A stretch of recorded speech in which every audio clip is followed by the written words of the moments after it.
आप सोचो यार क्या कयामत हो गई है।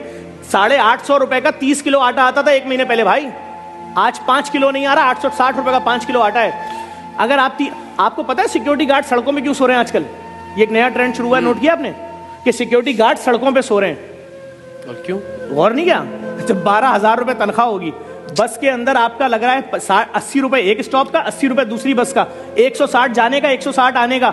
जब 9,000 तुम्हारा बस का पैसा लगेगा, 3,000 महीने का बचेगा, तुम खुद दिन में कुछ नहीं खाओगे तो बीवी क्या खाएगी, बच्चे क्या खाएंगे, घर का किराया क्या? तो अब गार्ड कह रहा है मैं सड़क पे सोऊंगा, सुबह उठूंगा, नाले में अपनी पैंट धोऊंगा, खड़ा हो जाऊंगा, दरवाजे खोलता रहूंगा दिन भर सेटों के लिए। ये है गार्ड। और जो MBA लड़के हैं ना कराची के, खुदा की कसम खा के बोल रहा हूं, रक्शे और चिंचियां चला रहे हैं। क्यों? प्राइवेट नौकरी में 30,000 से ऊपर कौन दे रहा है यार? यहाँ फिर भी कुछ ना कुछ 35,000 से ऊपर कौन दे रहा है? वो 35,000 में तलाकें हो रही है लोगों के घरों में, माँ बीमार है तो इलाज नहीं करा सकते, माफियाज का राज है, डॉक्टर के पास जा रहे हैं, डॉक्टर वो टेस्ट लिख के देता है जो 2.5 लाख रुपए का। क्यों?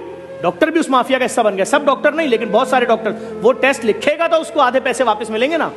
हमारे लोगों का क्या हाल हुआ है यार? सब बुरे लोग आपस में कनेक्टेड हैं, नेटवर्क बने हुए हैं। हुकूमत को सोचना पड़ेगा। अगर इन्होंने लोगों के लिए कोई ग्रांट नहीं दी, रमजान ग्रांट नहीं, पूरे साल का मुफ्त आटे का हाल देख लीजिए, कोई मंसूबाबंदी नहीं है, कोई प्लानिंग नहीं है, कोई कौन सी प्लानिंग? आप दिलचस्पी ही नहीं है। सर आप किस इलाके की बात करते हैं? मैं आपको औरंगी, कोरंगी, लांडी, मलीर, शाह फैसल, शादमान, बफर जोन, लियारी, खारादर, जहां बोले चलते हैं हम रात में 4 बजे। अगर आपको आवारा कुत्ते ना काटें तो मेरा नाम चेंज कर दिएगा।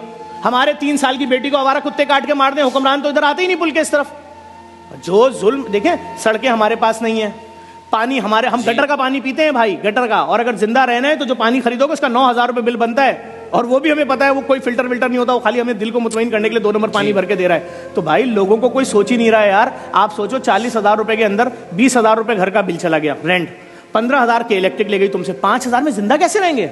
इस पे कोई बात नहीं कर रहा है। वो कह रहे हैं उनको गिरफ्तार कर लिया, उनको छोड़ दिया, वो कल वजीर आजम बन जाएंगे, वो मिनिस्टर बन जाएंगे। ये जितने कैमरामैन आपके खड़े इनसे कुरान पे हल्फ उठवाओ, 1 नौकरी कर रहे हो कि 2 नौकरी कर रहे हो?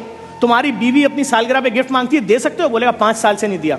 तो अपनी माँ को दवाई दे सकते हो? करेगा हाँ मेरी माँ की शुगर की दवाई 1,300 रुपए की आती थी 2 साल पहले, आज वो दवाई 7,000 की। मैंने कहा अम्मी मर जाओ, खुदा से जाके शिकायत करना कि मैंने वो बच्चा जिसको पेट में पाला था ना, 9 महीने पेट में रखा, चलना सिखाया, पढ़ना सिखाया, और जब वो माँ मर रही है यार, 40,000 की खबर, 15,000 की मैयत। बस अभी कल पोस्ट चल रही थी एक प्राइवेट अस्पताल की कि एक शख्स की माँ की मैयत नहीं दे रहे, कह रहे 7 लाख दोगे तो मैयत मिलेगी।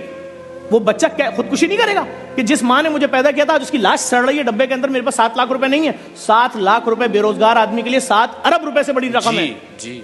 आप बैठो दस्तरखानों पे, जो लोग बोलते थे ना दस्तरखान बंद करो, मैं उनसे बोल रहा हूं खुदा के अजाब से डरो।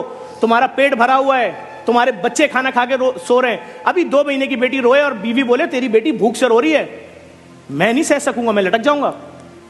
तो मेरी बेटी, यार मैं तो टीवी पे ऐड देख रहा हूँ, ये महंगी लॉन, ये महंगे कपड़े, ये महंगा रेस्टोरेंट, ये महंगा खाना, ये खाने का सेगमेंट, खाना ही नहीं है, सिर्फ भूख भूख भूख भूख। लोगों के पास दफनाने के पैसे नहीं है, बात ही खत्म हो गई। खुदा की कसम खा के कह रहा हूँ, मेरे ऑफिस में लड़का आया, यंग लड़का आया, उसने आके ऑफिस में पता क्या बोला? उसने बोला कि सिर्फ 25,000 रुपए दे दे, मैं झूठ नहीं बोल रहा, मेरे बेटे की मैयत 3 दिन से रखी, दफनाने के पैसे नहीं, मैं किसी से बोल नहीं सकता। मैंने कहा झूठ बोल रहा है, ऐसा हो नहीं सकता। इतनी बेहिसी जमाने में लड़के को भेजा, लड़का गया, कसम खुदा की उसकी बच्चे की मैयत 3 दिन से रखी थी, सिर्फ 25,000 रुपए मांग रहा था। मैंने कहा मैयत बस के पैसे तो, बोला मैं गरीब हूं, मेरे रिश्तेदार नहीं आए, एम्बुलेंस में मैयत भेज दो। अल्लाह की जात जानती है जफर भाई, ये जब तक हम भी नेकी और इस तरह के मामलात में नहीं थे, हमें भी लगता था कि कोई ऐसी बातें कर रहा है ना तो वो शायद वो कोई बहुत ही अफसानवी बातें कर रहा है और डायलॉग है सिर्फ। लेकिन खुदा गवाह है कि वाकईतन ये जितनी बातें आप कर रहे हैं, मैं उनकी तायद करता हूँ कि इससे ज्यादा सूरत हाल खराब है। शायद हमारे अल्फाज उसको बयान ही नहीं कर सकते।